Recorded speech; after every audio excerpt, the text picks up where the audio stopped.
মুয়াজ রাদিয়াল্লাহু তাআলা আনহুকে যে নসিহত করেছেন মহানবী সাল্লাল্লাহু আলাইহি ওয়াসাল্লাম, বিশিষ্ট সাহাবী মুয়াজ ইবনে জাবাল রাদিয়াল্লাহু তাআলা আনহু থেকে বর্ণিত।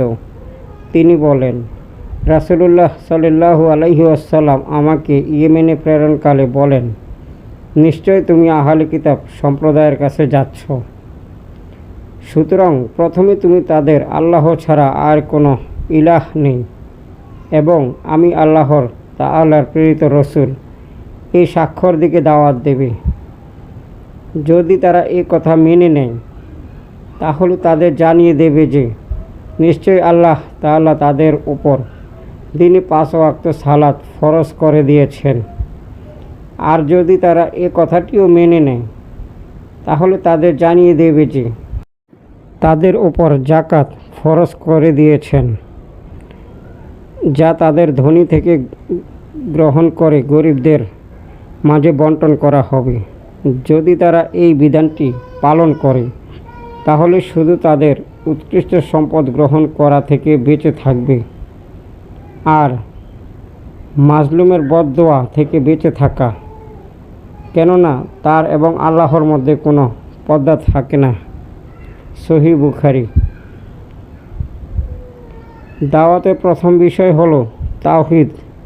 এই তো রাসূলুল্লাহ সাল্লাল্লাহু আলাইহি ওয়াসাল্লাম মুয়াজ রাদিয়াল্লাহুকে যে ইয়েমেনে পাঠিয়ে সর্বপ্রথম মানুষকে আল্লাহ ছাড়া আর কোনো ইলাহ নেই এবং মুহাম্মদ সাল্লাল্লাহু আলাইহি ওয়াসাল্লাম আল্লাহর রাসূল এই সাক্ষ্যের দিকে আহ্বান করতে বলেছেন। এতে বোঝা যায় ইসলামের দাওয়াত ভিত্তি হলো আকীদা ও তাওহীদ। দাওয়াতে অগ্রাধিকার নির্ধারণ করতে হবে, কারণ ইসলামের সব বিধান একসঙ্গে মানুষের সামনে চাপিয়ে না দিয়ে পর্যায়ক্রমে গুরুত্বপূর্ণ বিষয়গুলো উপস্থাপন করা উচিত। প্রথমে ঈমান, এরপর সালাত, তারপর যাকাত।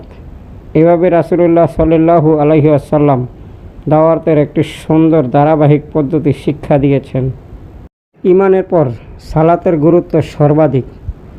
তাওহীদের স্বীকৃতির পরেই 5 ওয়াক্ত সালাতের কথা বলা হয়েছে। এতে বোঝা যায় ইসলামী জীবনে সালাতের মর্যাদা কতটা গুরুত্বপূর্ণ। সালাত শুধু ব্যক্তিগত ইবাদত নয়, এটি মুমিনের ঈমানি জীবনের অন্যতম প্রধান স্তম্ভ। 5 ওয়াক্ত সালাত ফরজ। হাদিসে সুস্পষ্টভাবে দিনে 5 ওয়াক্ত সালাতে ফরজ হওয়ার কথা বলা হয়েছে। এতে কোনো মুসলমানের জন্য ইচ্ছাকৃতভাবে সালাত পরিত্যাগ করা অত্যন্ত ভয়াবহ বিষয়। যাকাত ইসলামের গুরুত্বপূর্ণ ফরজ। সালাতের পর যাকাতের কথা উল্লেখ করা হয়েছে। এতে বোঝা যায় ইসলামী সম্পদের অধিকার শুধু ধনীর ব্যক্তিগত বিষয় নয়, সম্পদের মধ্যে দরিদ্র ও অসহায় মানুষেরও হক রয়েছে। যাকাত ধনীদের কাছ থেকে নিয়ে দরিদ্রদের দেওয়া হয়। রাসূলুল্লাহ সাল্লাল্লাহু আলাইহি ওয়াসাল্লাম বলেছেন, যাকাত ধনীদের কাছ থেকে গ্রহণ করে দরিদ্রদের মধ্যে বন্টন করে দাও। এতে ইসলামের সামাজিক ন্যায় বিচার ও অর্থনৈতিক ভারসাম্য একটি গুরুত্বপূর্ণ দিক প্রকাশ পেয়েছে। জুলুম ও মানুষের অধিকার নষ্ট করা ভয়াবহ অপরাধ। হাদিসের শেষাংশে মজলুমের বদদোয়া থেকে সতর্ক করা হয়েছে, অর্থাৎ কারো ওপর অন্যায় করা, তার অধিকার হরণ করা, তার সম্পদ আত্মসাৎ করা কিংবা তাকে কষ্ট দেওয়া অত্যন্ত ভয়াবহ গুনাহ।